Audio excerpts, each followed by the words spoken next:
What's good, everyone? Ari here, bringing you another episode of the Mind Over Mix-Up podcast, The Hard Read. This time, the topic is something that's a bit closer in general for me and others that I know because we've all had to deal with it at some point. We'll preface literally everything here, starting out with saying this. Fighting games are hard. There are no two ways about it.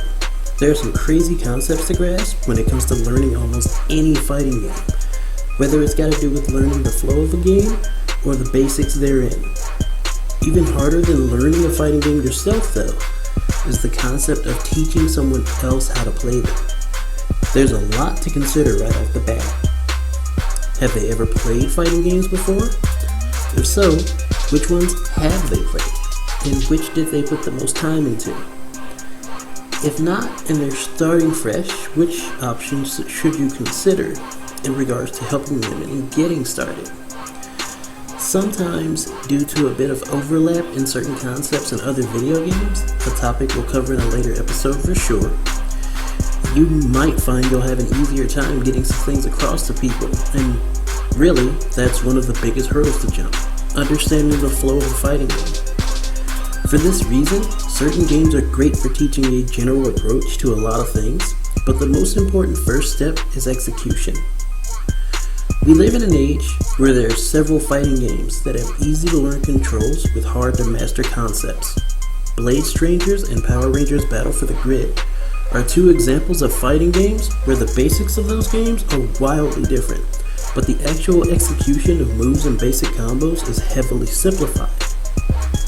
These sorts of games can serve as a nice way to introduce someone to the concepts of fighting games on two extremes of the scale. One, that's your typical 1v1 experience with largely grounded gameplay that still has deeper mechanics that can reward players for putting in their time to learn and practice. And then the other, that's your 3v3 tag experience, where things can and will get heavily chaotic in a hurry. And the flow of gameplay is drastically different and can shift around at a moment's notice. The low general execution barrier makes these games good recommendations for people that are just getting started in fighting games, but obviously there's more to consider. As many of us know, fighting games weren't always made that way. There wasn't always a low execution ceiling to aid in welcoming people in, and anyone who got into them had to grind their way into having proper execution.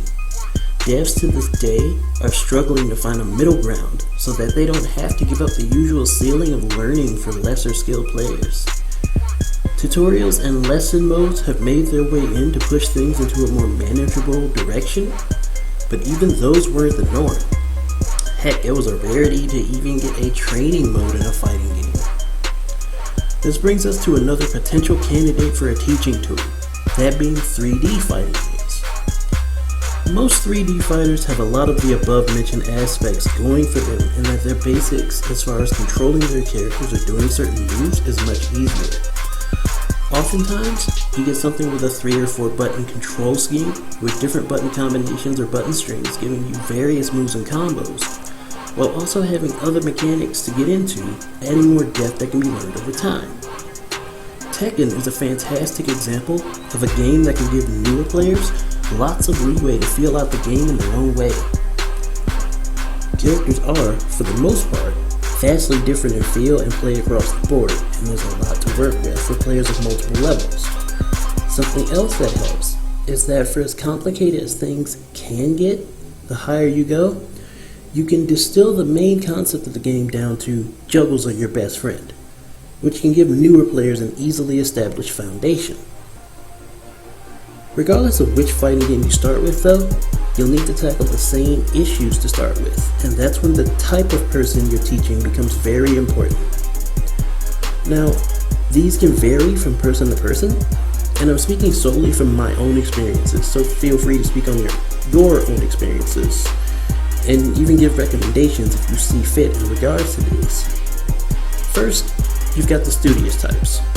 You know the ones I mean. If you're talking, they're listening. They're trying earnestly to gather whatever knowledge you've got. Hands aren't on the sticker pad until they actually get what you're saying, and they'll try their absolute best to apply what you're trying to push. In my experience, even the ones that are new to the genre seem to have the least amount of trouble when it comes to things like execution or understanding concepts like range and oki, which can help in so many ways as you move on. If you run into one of these types and they're new, you should consider yourself fortunate, since things likely won't get too difficult until later on, when you start having to teach them about deeper aspects like frame advantage, safe jumps, and things of that nature. More often than not, I've noticed that games like Tekken and Street Fighter are the usual stomping grounds these types wind up settling in. Next, you've got the other side of that coin, with the impatient types. If they're new, it can be frustrating. All kinds of things are happening while you're talking, in turn lessening their overall attention span. Oftentimes, this results in them potentially understanding some things but faltering in others, because they may not have really been paying attention to what's going on. Perhaps, fittingly enough, and again in my experience, these types tend to gravitate towards games that are more chaotic in nature, such as the Marvel vs. Capcom series, or more recently with Dragon Ball FighterZ. In either case, you usually want to try your best to figure out what they do and don't understand, and where they might shine. An easy way I've found is to help them test their reaction and execution first. If it's something like Street Fighter and quarter circles and DP motions don't seem to be a pain for them, then you can teach them some moves, both normal and special, talk to them about how they're applied, and then test them in play, doing things like jumping at them at different intervals or doing specific moves at different ranges to push them and to see how well or even if they respond, taking note of their timing. This is good for both sides. The teacher can figure out how far they can push their next step in teaching, usually talking about footsies and mix-ups. And the student can start to gather the building blocks of how their character functions in certain situations. Speaking of which, that brings us to our next step, determining their character choice. This is something that can get really spotty, honestly, and can range from being really easy to deal with to being a major headache. Maybe the person you're trying to teach is good at managing their distance, playing a patient game, and reading and reacting to different situations, in which case, a character with a more balanced moveset might be right up their alley. Maybe they're fine with being patient, weathering the storm, and getting in their offense when they can, in which case, a grappler could do them favors. On the other hand, you could find that their execution might be pretty solid, but their overall reaction isn't the best. Maybe a character that can excel in creating set play situations, usually those that put stuff on the screen to make their opponent react in certain ways, might help them out, since if they can get momentum on their side, starting their set play routine might lessen the chances of them being put in defensively based reaction situations. Ultimately though, the characters people choose to play are on their shoulders, and it's definitely not uncommon to find people that decide they want to grind on a character that doesn't exactly play to their strengths, which makes teaching the nuances of whatever game they choose that much more important. The next step is usually the most interesting one to me. Depending on where exactly you've started, it may or may not be necessary to put more focus on teaching a certain aspect over others. In this particular case, the game you try to teach them can potentially have a huge impact on how well they can learn certain nuances in fighting games. Are they fine with overall execution, but they struggle with footsies?